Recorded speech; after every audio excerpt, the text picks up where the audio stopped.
and that's okay. And what we're going to do is develop a response that works most effectively for where the concerns are.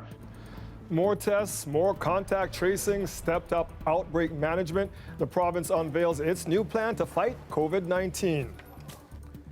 Now, the plan includes more testing of vulnerable communities and mobile testing in areas where there are more cases. Farah Morelli joins us live from Hospital Row now. And Farah, what else do we know about the plan?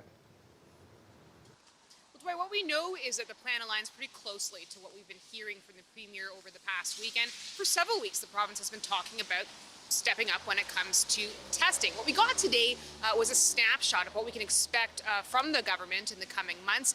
And Health Minister Christine Elliott said today we're officially in the post-peak phase of this pandemic. We're working around the clock to get more people tested across the province. After weeks of pledging to step it up when it comes to testing, a plan today to go into communities with a high number of cases and test more people in more places in more ways. What we're going to do is develop a response that works most effectively for where the concerns are. Here are the three prongs of what the plan involves. The first, expanding who can get tested. That's something we know has already started. The second is targeted testing. The province wants to proactively test more vulnerable people in places like care homes and shelters. And it also wants to do more targeted testing in workplaces where it's harder to physically distance. The third is outbreak management. Health officials want to be able to send mobile testing teams to specific neighborhoods where there are outbreaks. When it comes to capacity, the government says it's nearly meeting its goal of 20,000 tests a day.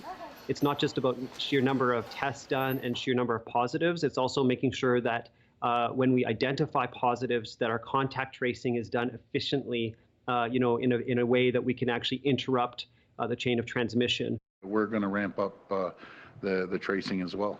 Part of today's plan calls for, quote, aggressive contact tracing, but there are a few details.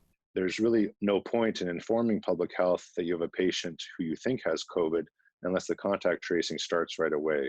But citing an example from just today, Dr. Michael Warner says contact tracing still isn't happening quick enough. I did call public health via 311 and inform them of the patient, and I was told that contact tracing would start right away. Unfortunately, when I called the patient's family more than 24 hours later this morning, they had yet to be contacted by public health. Dwight, much of that contact tracing as well as testing is going to need to happen here in the GTA. That's because 2/3 of these cases in the province are still being reported in this small region. Dwight. Okay, so speaking of Toronto and how many cases we have here, there was also an interesting about-face from the Premier today on reopening the province in a regional way. What did he say about that? That's right. So as recently as yesterday, Dwight, the Premier as well as health officials said that they are not considering sort of a regional approach to reopening the province, despite the fact that there are some parts of Ontario that haven't had new cases in weeks. But today, without even being asked about it, the Premier brought it up, saying that now that we are bringing in this plan to expand testing, he has confidence that we can start looking at reopening more places, and that this option of regional reopening is, quote, back on the table. So a bit of a surprise to a lot of people, to reporters like myself included, listening to the press conference. So we'll have to wait and see if that is something we'll hear more about in the coming weeks. And speaking of surprises, Dwight, a little bit later in the show, we're going to take you inside a testing facility. A lot of people have asked questions about what that process looks like. I actually went and got a test done myself, and we filmed the whole process. So a little bit later in the show, we're going to take you to one of the facilities over in Etobicoke. Even the many hours you lined up to do it. We will check back with you for that. Thank you, Farah. Another big topic in the province's testing plan is serology testing. That's the blood test to figure out who had coronavirus. Chris Glover looks at how that will help officials. Get tested for COVID-19 and you'll likely get a slightly painful swab up the nose. It is a very, very good test, particularly at the time at which you have symptoms.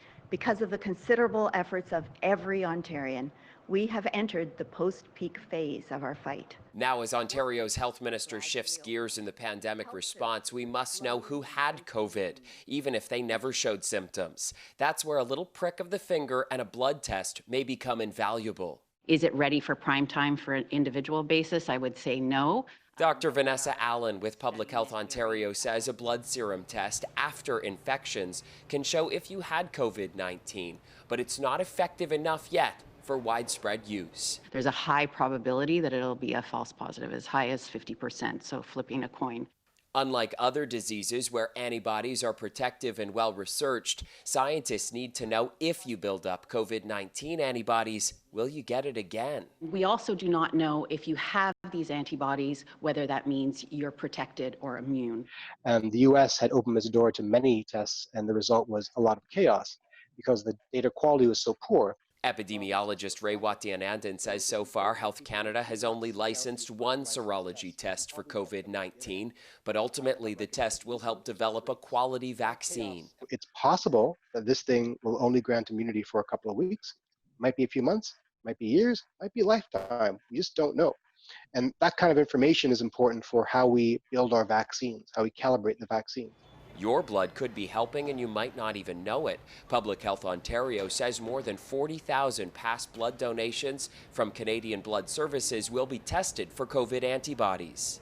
And you can look for patterns to see, where were the higher concentrations of exposure, what number of people were exposed, and it gives you a rough idea of how the virus would affect you if it were to come back in a second wave. Results from an ongoing provincial study of April and May blood samples should be ready within a month. Chris Glover, CBC News, Toronto. As more businesses reopen, public health officials across the GTA are keeping a close eye on community cases. New details provided to CBC Toronto show these outbreaks are already happening in factories and workplaces across our region. And as Lauren Pelly reports, there's concern that workplace cases could rise. While COVID-19 has taken a deadly toll in long-term care, the virus has also quietly spread through workplaces in the community. The latest provincial data shows only a small fraction of cases are now tied to travel. Around 15% are still unknown. Close to 20% can't be traced back to a source, and the bulk are from outbreaks. So far, most of the focus has been on institutional outbreaks in places like retirement homes and long-term care. But we've learned that public health units are looking at outbreaks in the community as well, in indoor workplaces ranging from factories to supermarkets.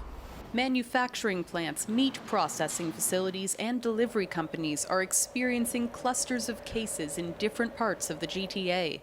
Several grocery stores are also under investigation, with staff cases reported at a Metro in Parkway Mall in Scarborough and this Loblaws at DuPont and Christie. I think it shows that we still have a very real threat of community-level spread of the virus. The details were provided to CBC Toronto by the local public health units for Toronto, Durham, York, Peel and Halton regions, an area that's the epicenter of all infections in Ontario. Provincial medical officials plan to keep investigating when workplace cases do arise. You will start to do that case finding and identify those sources of infection, not just the people with infection. But one leading physician told us the province should be more proactive. It would be very smart to have high-risk settings identified now. And if there is excess testing capacity, these are the settings where perhaps surveillance systems would be of the highest yield. Experts also warn with more businesses reopening, more cases in workplaces could happen in the weeks ahead. Lauren Pelly, CBC News, Toronto. Police Chief Mark Saunders offering new details tonight on the call that brought officers to a High Park apartment earlier this week, a call that ended with 29-year-old Regis Korchinski-Paquette falling to her death. The chief says his officers were on scene within minutes after getting 911 calls about assault and the presence of weapons. Lorena Redekop now with the update. There were 3 calls from 3 different people, all 911 calls. Details that normally don't come from police while the Special Investigations Unit is involved. The call was for assaults and knives were involved. Knives were stated by at least 2 of the 3 people that called. Regis Korchinski-Paquette died Wednesday, falling from a balcony. The SIU says it's interviewed 4 witness officers, with a subject officer expected to be interviewed today. The chief says a paramedic was also on scene. Her family has raised questions about what went on when police were in the apartment. initially alleging on social media that police were responsible for the death. Some concerns are being raised about the mother saying that the police threw her daughter off the balcony. I can verify on behalf of the family that this was not witnessed by the mother. However, at the time of the statement, that is what the mother believed. At this point, the family wants the community to understand. They want a fulsome investigation. Yesterday, her mother acknowledged she'd called police before. Her daughter's epileptic seizures leading to mental health issues. But I asked the police yesterday if they could take my daughter to Camp H, and my daughter ended up dead. So I don't understand. Some question whether enough was done to treat this as a mental health case. The Canadian Mental Health Association says, in general, the police can still do more. So we would really like the mobile crisis intervention teams to be available 24/7. And if they were, we could be confident that the resources that are needed when these situations arise, and again, when someone is in a mental health crisis and reaches out to 911. The chief says those units don't go to serious calls like this one. Frontline police officers have to go to those calls. They have to restore calm, investigate, and then proceed in accordance to law with what they need to do. There is no way that I would put a nurse in the middle of a knife fight. The chief says he now wants to speed up access to body cameras for his officers. I also want to call for calm. I request that the public and the communities wait for all of the facts. All during an emotional time, Korchinski-Paquette's supporters are planning a rally for tomorrow afternoon. Loretta Redicomp, CBC News, Toronto. A Minneapolis police officer has been charged with murder and manslaughter tonight. The arrest coming days after violent protests in that city. Demonstrations that were sparked by video of George Floyd's arrest and death at the hands of police officers. Now, in a moment, we're going to get the latest on the ground in Minneapolis. But first, Alicia Son has today's developments. After nearly 4 days of arson, looting, protesters venting their outrage and demanding justice in the streets, County Attorney Mike Freeman gets right to it. Former Minneapolis police officer Derek Chauvin has been charged by the Hennepin County Attorney's Office with murder and with manslaughter. Just yesterday, Freeman said there wasn't enough evidence to lay a murder charge. So what's changed? We have the citizens' cameras, video, the horrible, horrific, terrible thing that we've all seen over and over again. We have the officer's body-worn camera. We have statements from some witnesses. And what about the 3 other officers seen here kneeling on George Floyd? The investigation is ongoing. We felt it appropriate to focus on the most dangerous perpetrator. According to the criminal complaint, Officer Derek Chauvin had his knee on George Floyd's neck for 8 minutes and 46 seconds. The unarmed man was unresponsive for 3 minutes before Chauvin took his knee off of him. If there would have been charges and somebody arrested right away, then this wouldn't have happened. It's unclear if his arrest will completely calm this tension, which has literally burned for nearly 4 days. And this tweet from the U.S. president last night didn't help. This tweet was flagged as violating the rules around promoting violence, referring to the remark, quote, "When the looting starts, the shooting starts." Instead of removing it, Twitter allowed it to stay up in public interest. President Donald Trump didn't address Minneapolis at all in his press conference today, only our relationship with China, the World Health Organization, Hong Kong. Thank you very much. Thank you. Sir, why not address Minnesota, sir? The investigation doesn't end with Officer Chauvin's arrest. His third-degree murder charge could be upgraded. The other officers could be arrested. While it's a start, protesters are counting on justice to be served. You can't tell by the tone of my voice, the tears on my face, and I'm just saying that's how concerned I am. Ali Chiasson, CBC News, Toronto. CNN's Daryl Forges is in Minneapolis and joins us now. Daryl, what's the atmosphere there like tonight? Because we can see crowds once again gathering behind you. Yeah, Dwight, that's right. But before I go any further, I have to just warn everybody that if you do hear or see any vulgar language, we apologize. This process is just still ongoing. But Dwight, I can tell you right now, you can still smell the smoke in the air at this point as more people continue to come out here in protest. Let me show you what we're seeing right now here. See people here all lined up, and further in the distance is the state troopers there that are lined up, slowly but surely pushing people back away towards these buildings. Dwight, we're at a safe distance at this point, just in case tear gas or anything like that does come out. We are prepared to exit, but people have been a mixture of loud protests and also quiet protests. We've heard people do things like get down on the ground, moment of silence for George Floyd. But the biggest chant we've heard all throughout the day has been basically 1 down, 3 to go, talking about the one officer, former officer, Derek Chauvin, who is in custody, and the other 3 officers that are still out. So people I'm speaking with here are saying that they're still upset about the 3 officers that have not yet been in custody by police. And also, Dwight, I have to show this for you. Dave, you can pan over here. This gentleman right here is, for quite some time now, just been meditating and I believe praying at this point. So it just shows you the mixture of different methods and types of protests that we've seen here throughout the day, as well as for the past few days. But we do know that city officials have decided to place an 8 o'clock curfew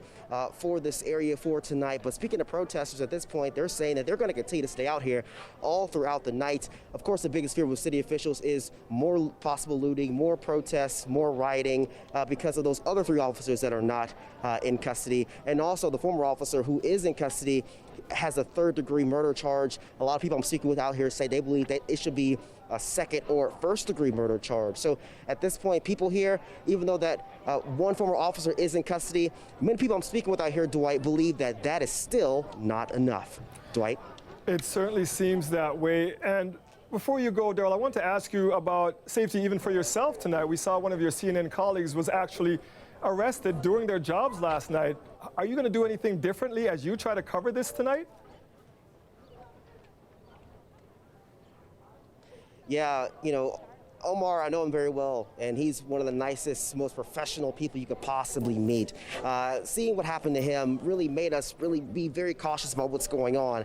My producer, Andy, she is my second set of eyes, constantly looking to make sure nothing is going on behind me. We also have security out here as well. Just in case something does happen, they're able to get us out of here as quick as we can. But that's why you see us further up here, Dwight, not further back over there, because if something does happen, there are certain people behind me, Dwight, that are getting in the face of state troopers, trying to instigate certain things. And just in case something does happen, we want to make sure we have an exit strategy and a plan to make sure we do not get caught up in that. So at this point, we're taking as many of the proper precautions as we possibly can as we give you what's important and why people are out here protesting at this point, Dwight. CNN's Daryl Forges reporting from Minneapolis for us tonight. Stay safe out there tonight, Daryl, as you continue to bring the world this story. Thank you for your time. The United States is pulling out of the World Health Organization. President Donald Trump made good on his threat to leave the body today. He announced an end to U.S. funding, saying China has total control over the WHO. We will be today terminating our relationship with the World Health Organization and redirecting those funds to other worldwide and deserving urgent global public health needs.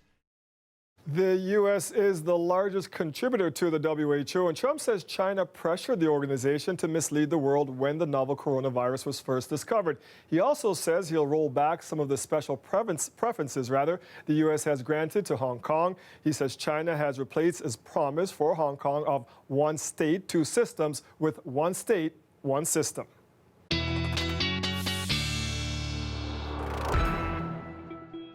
And the weather system we are experiencing in Toronto right now is a wet one.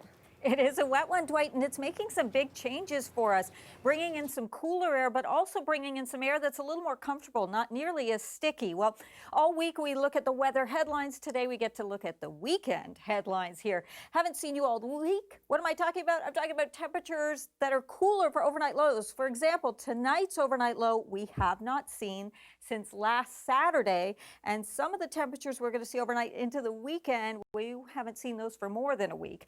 Variable skies into the weekend. I'll explain what that means. At times, there's going to be a little more cloud cover, and a few areas may have just an odd isolated shower. But early June, just kind of looking ahead at that, temperatures are going to be, if anything, near seasonal to even a little bit above as we even get towards just midweek next week. Daytime temperatures today, so interesting. This is at 7 a.m., all right? So everyone kind of in that 18 to 20 range, all starting off sort of the same, but that cold front was coming towards us. At 11 a.m., Windsor's at 22. Went up to 24, though, just before the front goes through, and by 1 p.m., dropped 8 degrees.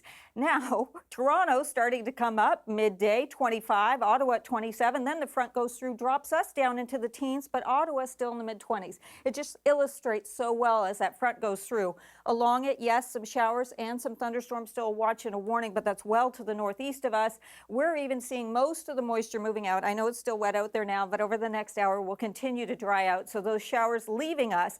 There's the temperature. Haven't seen you all week. 12 degrees that I am talking about for our overnight low. Tomorrow afternoon, 19, a little more cloud cover midday, and then we get into better clearing into the afternoon. It is going to be a breezy day, though, Dwight, just so you know. And we weren't missing 12. 12 can keep hiding. Thank you, Colette. If you didn't put the AC on, you might have been. There you go. Thank you. You're welcome. Weather Update is brought to you by Trane, the most reliable heating and cooling brand. We test, so it runs. Take advantage of special offers now. It's hard to stop a Trane. A number of road closures in the city this weekend to tell you about. Make sure that you're only making essential trips this weekend. If you are out on the roads, leave plenty of extra time. Plan an alternate route. Find another way to get to where it is that you need to be. Starting Friday night until Monday morning, the Gardiner will fully close for its annual maintenance between Highway 27 and the Don Valley. The intersection of Richmond and Church will also be closed for TTC track work, and as part of active TO, stretches of Lakeshore and Bayview will be closed to vehicle traffic to make it easier for pedestrians and cyclists to physical distance. Now, westbound lanes of Lakeshore will remain open to vehicles for those who need to drive around the city. 2 months into their season, those in the food truck industry are asking the province to reconsider allowing them to operate.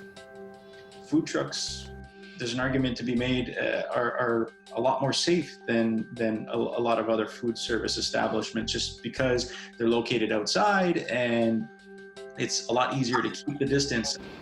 We'll bring you their fight coming up after the break.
We've seen a shift this week on who is able to get tested for COVID-19 in Ontario. And today we heard about the province's plan to expand testing to allow those who are asymptomatic to get tested if they are concerned. We sent our Farah Morelli to see how it works at one location. So the Premier wants everyone to go out and get tested for COVID-19, even if you don't have any symptoms. So how easy is it to actually get that done? I'm going to try and go and get a test myself today, and we're going to walk you through the whole process. The first thing you got to do is figure out where you're actually going to go. If you hop online to the City of Toronto's website, you'll find the locations for all the testing centres. There are 12 in the City of Toronto. They all have different hours, different locations. We're going to head to the one over at the Etobicoke General Hospital. It's a drive-through centre. Staff told us to come early, so we showed up 30 minutes before the listed opening time. So we're just arriving at the assessment center. It says to sort of follow the arrows through the parking lot and stay in your car. Open 10 to 6 p.m. Good morning, how are you?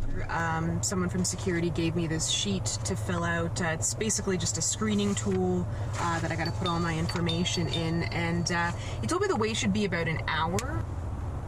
So it's been about an hour. We haven't moved yet. And we were put into what was the third row of cars. There are now cars as far as I can see, probably about 10 or 11 rows is what I've counted. So we're just about to go through. I'm going to put my mask on. We're good to go. Just in the... I'm going to get you to pull up and then turn off your car. I'll be right back. Sure. You're lane number 2? Lane number 2? Okay, thank you. All right, so we've now passed the assessment stage. We're in one of the 2 lanes to go get swabbed, and now we just wait for the swab. So it's not mandatory to wear a mask when you're about to get swabbed, but a lot of people do. I'm going to put one on just as an extra layer of protection. Another half hour passes in line before we meet the doctor. Any exposures to anybody that you know or suspect may be COVID positive? No. Any travel history outside Canada recently? No.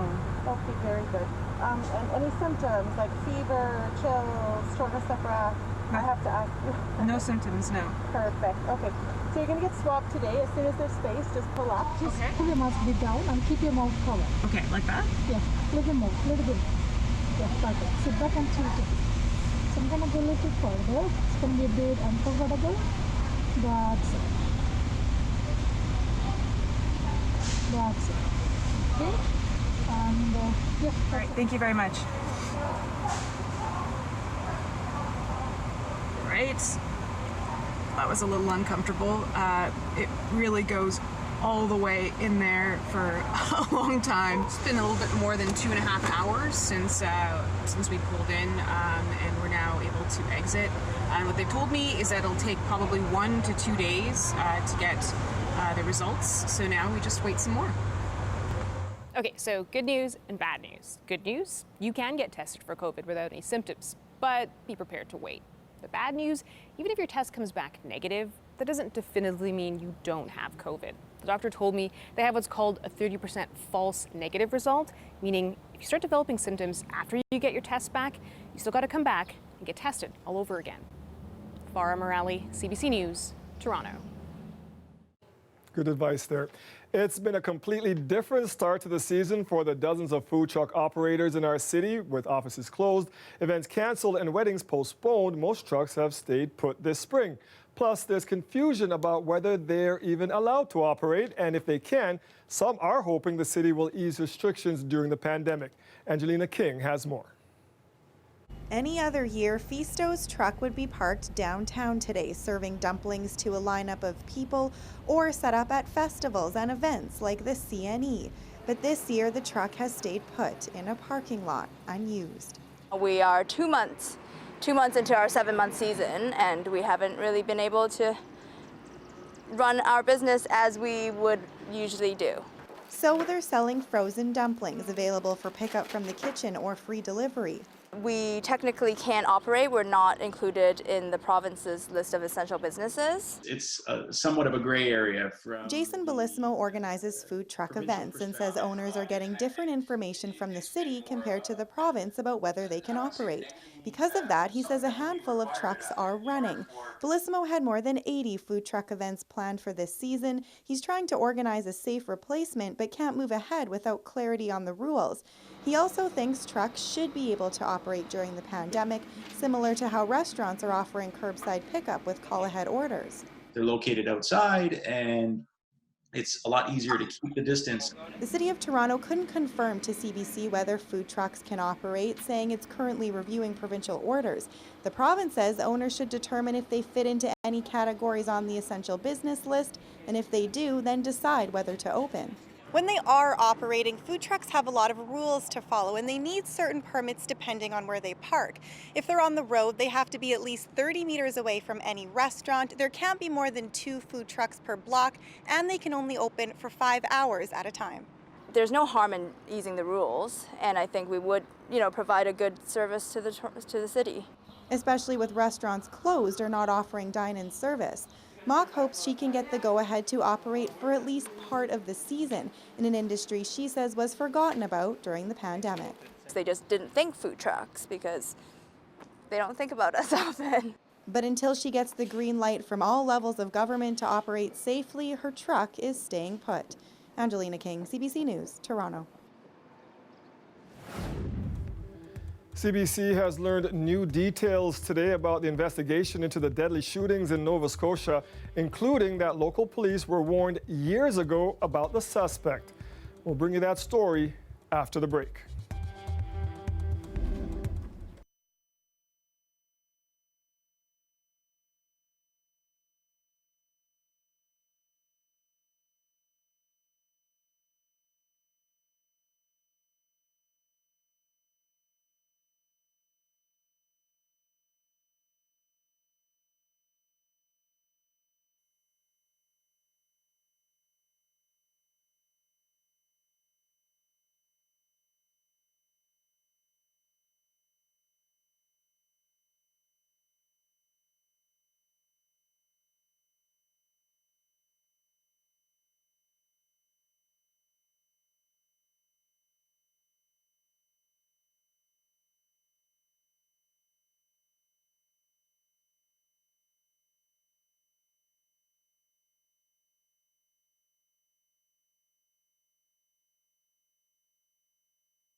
Police are asking for your help in identifying a suspect in an attempted murder investigation.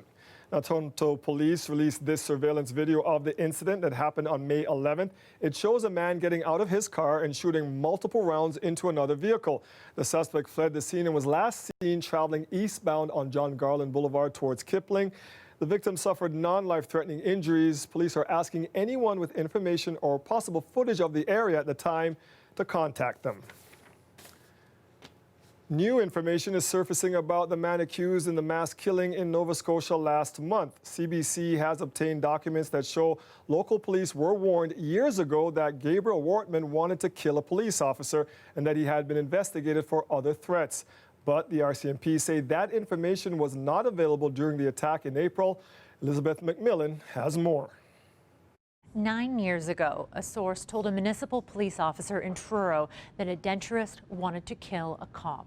The officer wrote a summary to warn others. He cautioned that the man carried a handgun and possibly stored rifles at his Portapique cottage.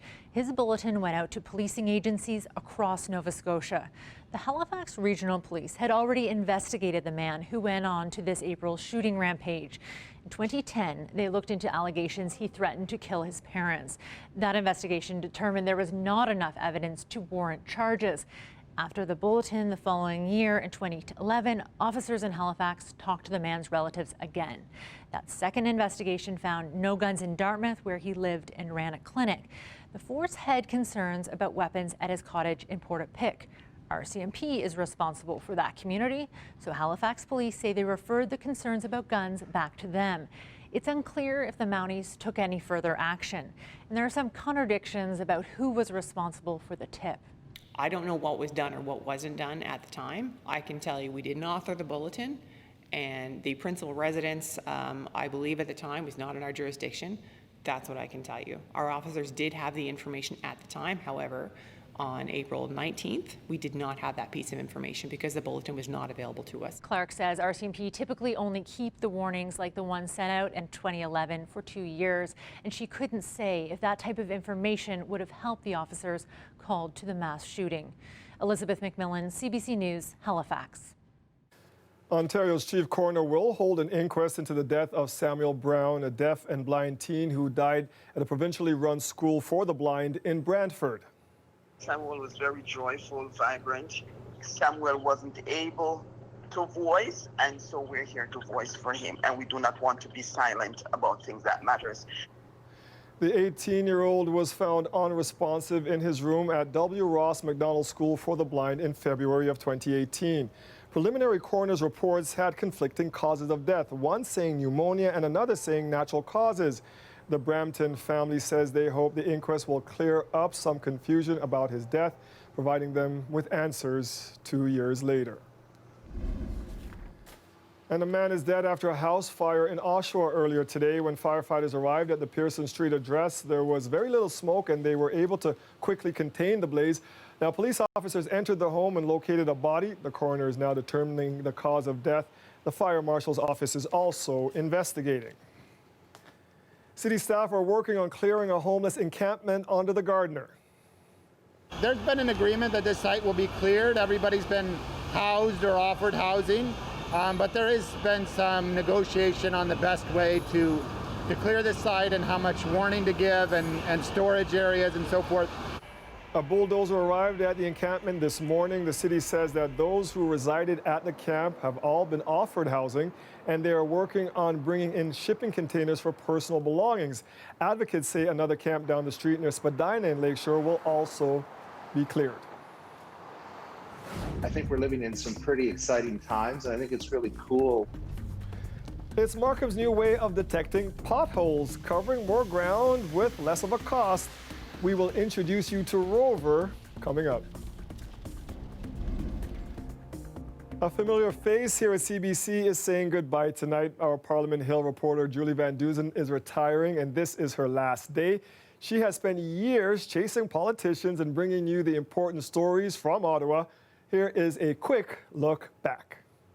Members of the Royal Canadian Air Force Association say they will fight the Billy Bishop battle. But the Quebec government is still very much in favor of the idea. But it could take months, it could take years. Julie Van Dusen, CBC News. Julie Van Dusen is here with that story. Julie. Peter, Stephen Harper says Canadians are fed up. That doesn't look very good for your party, does it, to have that kind of thing up there? Did you get hit with a rock on your head after you got off that flight? Goddamn Julie Van Dusen in my office right now. You can't hide on me. I can, Julie. No comment. You can't. No comment. Okay, are you leaving? Is this true? No comment whatsoever. Reporter Julie Van Dusen has been poring over all the details. Julie Van Dusen, CBC News, Ottawa. Prime Minister Julie Van Dusen, CBC. Julie, I just wanted to wish you all the very best in your next chapters. Oh, thank you so much for Thank you. And so do we. They bug me in the newsroom because they know I love JVD. I love working with her. We've done a lot of hits together, and man, I'm going to miss her. Yeah, it's a big loss for us. And as you know, Dwight, even in our assignment meeting this morning, a few folks hadn't heard yet, and it was just a collective, oh. Yeah, she's one of the good ones. Yeah, one of the good ones indeed. Proud to call her our own here at CBC. Yeah, let's have a look at something I don't bring up all that often, but I like to when we've been talking about sticky air that's in place and then changes. And those are the dew points. So this is really simplifying it, but kind of think of it as the moisture content of the air. So when those get up towards 20, and certainly when they're over 20, it becomes more oppressive. But around 20, it's kind of uncomfortable. This is 2 p.m. today, not the temperatures, okay? These are our dew points. But then once that front went through and brought in this drier air, I know it's raining, but it's drier in terms of what we're going to be seeing in here with the dew points and with how it feels. And Kitchener already down to 13, Hamilton 15, Mississauga, Toronto, Markham at 14, Oshawa at 15, and St. Catharines 17. It's coming down. So this is really the change, and you're going to feel it, and you're going to feel it overnight too, because the temperatures will be cooler, plus the air is going to feel drier. These are the actual current temperatures, so that front has had an impact there, and of course the winds have been pretty gusty. Some of those wind gusts there quite strong, but even the sustained winds around 45 kilometers an hour. The humidex value too, not making much of a difference, does it? Only adds a few degrees at this point. Now, some of the heavier rain and those embedded thunderstorms off to the east of us, some lighter showers, residual stuff, but it's moving on through. The watches, the areas in yellow, red, the warning areas, again, you can see some of those lightning strikes. I put them on here in blue. I know it's a lot of information, but just to kind of show you that all of that has tracked off towards the northeast and east of the GTA. It continues moving out. For Saturday morning, at times we are going to see a little more cloud cover. An isolated shower could pop up late in the afternoon into cottage country, highly isolated. Because of the drier atmosphere, it actually may not even make it to the ground. And then into Sunday, sunshine mostly, but look at this, along the shore again, might have just a little sprinkle that pops up. I think Sunday's actually going to be a very nice day. Saturday's not bad, but just variable skies with the cloud cover. Temperatures tonight, 12, 13, haven't seen temperatures like that for lows for a week. And then tomorrow, a little different. These are closer to what the overnight lows have been like lately. 5-day forecast, Dwight, coming up at the end of the show.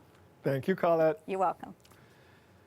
The city of Markham is piloting a new artificial intelligence system that detects potholes, marks their location, and earmarks them for repair. It's called Rover. The smartphone app sniffs out damage that human eyes may miss, and as Philip Lishanek explains, it could help municipalities save money by making timely road repairs. With smartphone mounted and after a quick setup, Rover is on the hunt, looking for potholes its human master may have missed. While city inspectors drive their routes, checking conditions of the city's infrastructure, signs, painted lines, and sidewalks, Rover is using the phone's camera to keep a close eye on the road, marking potholes with a blue flash. Also, our driver can concentrate on certain other more emergency aspects, and also the referencing of the location. Because of the AI unit, it already records the GPS location. So then it saves our driver to stopping and going and marking down the location manually. Also eliminates some of the human error. But like a new puppy, Rover must be trained. The AI needs to see a lot of potholes to learn that they're different from shadows and puddles. But now as the system learn and go along, then they can recognize it's a shadow, it's not a pothole. So the accuracy is really improving. Once potholes are identified and locations logged, a road crew can come back and fix them all at once. This isn't the first artificial intelligence pothole detector. Other systems require laser scanners and thermal cameras mounted to the vehicle, whereas Rover is an app that fits in the smartphone in your hand. That makes the system cheaper and easier to run. allowing municipalities to do repairs in a timely way before they become bigger problems down the road. The city of Markham is piloting the system with AI company Visual Defense. The city has an $8 million yearly road budget. I think we're living in some pretty exciting times. I think it's really cool when technology allows us to cover more ground in less costs and in a more effective way. As for privacy concerns, the city says Rover is only collecting pothole images and locations. Any license plates or anything captured that may identify an individual are blurred out. Philip Shannock, CBC News, Markham.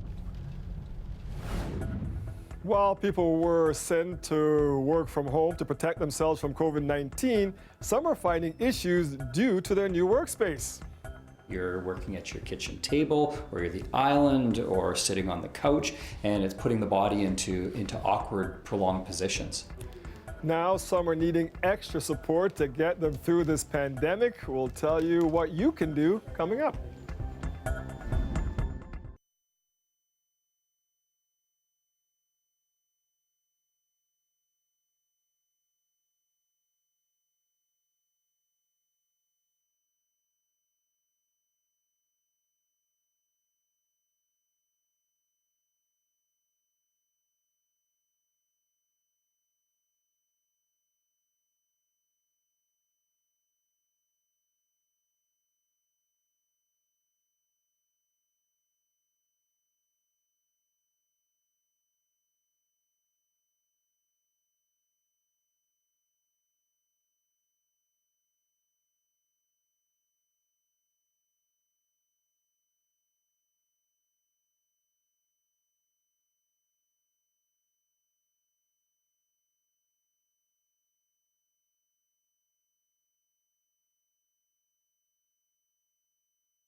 The seats at your dining room table are just fine for dining, but if you're working from home during the pandemic, they're no substitute for a proper office chair. While many of us are getting used to the temporary home offices, workers with health problems are starting to show up at medical offices. Bonnie Allen has the story. Ryan Halata has built 2 home offices in his Regina basement, one for himself and his kids, the other for his wife. She even tried using an ironing board as a stand-up desk, but it wasn't very stable. So he jury-rigged a desk using an old door, a bookshelf, and a laundry hamper. The main thing was just to make something that was going to be comfortable so that I didn't, end up, hunching over something. But not everyone has those carpentry skills or ergonomic chairs. In March, millions of Canadians were forced to leave their properly engineered workstations behind as they rushed home to makeshift offices. Now some need medical treatment. Chiropractor Doug Pattison is back at his clinic and busy. We did the best we could to get people out of the workplace to keep them safe from COVID, but now all of a sudden there's other problems that were never really thought of that are emerging. He says he's already treated several patients for chronic strain in their neck, back, and shoulders. Pattison calls it work-from-home syndrome. You're working at your kitchen table, or you're the island, or sitting on the couch, and it's putting the body into awkward, prolonged positions. So I'm not reaching forward, or I'm not having to reach down. Occupational therapist Ian Lewis says poor ergonomics at home will mean discomfort for some, but for others, a work-related injury. If it happened at work and you feel it's part of a work-related injury, then you can file a claim with WCB. I think it's also a very strong reminder for employers that there is a requirement to provide safe workspaces. There's a sticky spot right there. Doug Pattison says employees should take breaks, stretch, and ask their companies for proper equipment. But he expects to see more patients walk in his door feeling the pain. Bonnie Allen, CBC News, Regina. The federal government is extending the ban on large cruise ships at all Canadian ports right through to mid-fall. Cruise ships with overnight accommodation and a capacity of more than 100 persons, that includes passengers and crew, will be prohibited from operating in Canadian waters until at least October the 31st. And passenger vessels with a capacity to carry more than 12 passengers will continue to be prohibited from entering Arctic coastal waters. Today's Frontline Heroes, stick around for that. We're coming right back.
With no work as a result of the COVID-19 pandemic, Arya Hamadani decided to start a curbside catering business outside his own home in Midtown Toronto.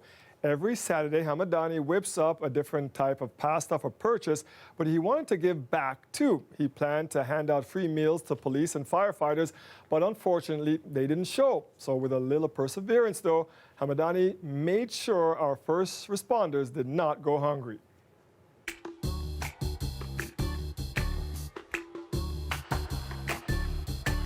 Since this pandemic started, I've had a lot of friends just messaging me how to cook certain stuff and how long to cook certain stuff for. So I figured the best way to deal with all of them is just to start doing a curbside pickup service at my house. Jillian? When I first started, I was actually expecting just like a few neighbors, a few buddies, and then it was just a great amount of community support. And that's when we realized, okay, the community is giving back to us by supporting this business. Now we have to do something similar and give back to all of our first responders that are just like keeping us going every day. Ideally, what we'd want is for them to come down the street and all of our neighbors in the neighborhood just to come out and thank them, whether that's while they're on their lawn or while they're on their front steps, just bring the morale up a little bit. You want a fire truck? I want a fire truck. I want police cruisers.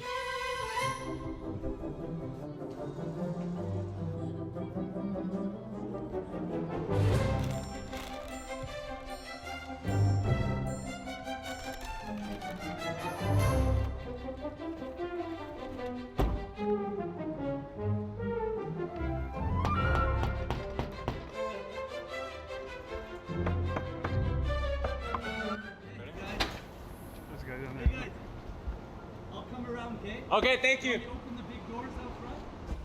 We're just dropping off some free food for you guys. No way. Oh yeah. No one ended up coming, so I was like, all right, well, now we're here. Well, we need a flyer or something. Yeah, okay, so I'll hit you guys up next week, for sure. Yeah. Okay? Yeah, so thanks so much, man. Appreciate it. Thanks a lot. No worries, appreciate it. On your right.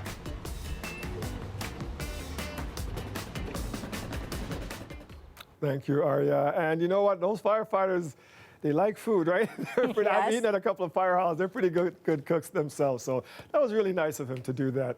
Yeah, that's awesome. I love that story, and a great way to take us into the weekend. And, you know, we're getting some good conditions, really, to go into the weekend. I know it's starting off a little bit rough with the line of storms that have been going through because of that cold front, but we're seeing the showers moving away. Those are tracking eastward, drying out. 17 this evening. Overnight, 12 degrees, very comfortable because, as I've been talking about those dew points, they'll be low as well. Winds that have been quite gusty with the front, those will ease a bit overnight. It is going to be a breezy day, though, for tomorrow, and I do think we're going to see in the morning and towards midday a little more cloud cover, but then better clearing as we get into the later afternoon and evening. So not a bad day at all, but we just have to get used to a high of only 19 degrees. Yeah, closer to seasonal, in fact. Sunday, looks like we'll have some sunshine, 16. I've mentioned a few isolated showers, highly isolated, that we'll see on the weekend, primarily to the northwest and then near the shore into Sunday. I don't think they'll even reach the ground. And then I want to show you Monday, Tuesday, seasonal. Wednesday, look at that, Dwight. Warming right back up. Next system coming through. Probably a few more thunderstorms, too. Note to self, shorts for maybe Wednesday and an umbrella. Thanks, Colette. Yeah, both. You got it. That is our show for tonight. Thank you for joining us. Mike Wise has you covered after the National at 11. Stay safe, everybody. Have a great weekend.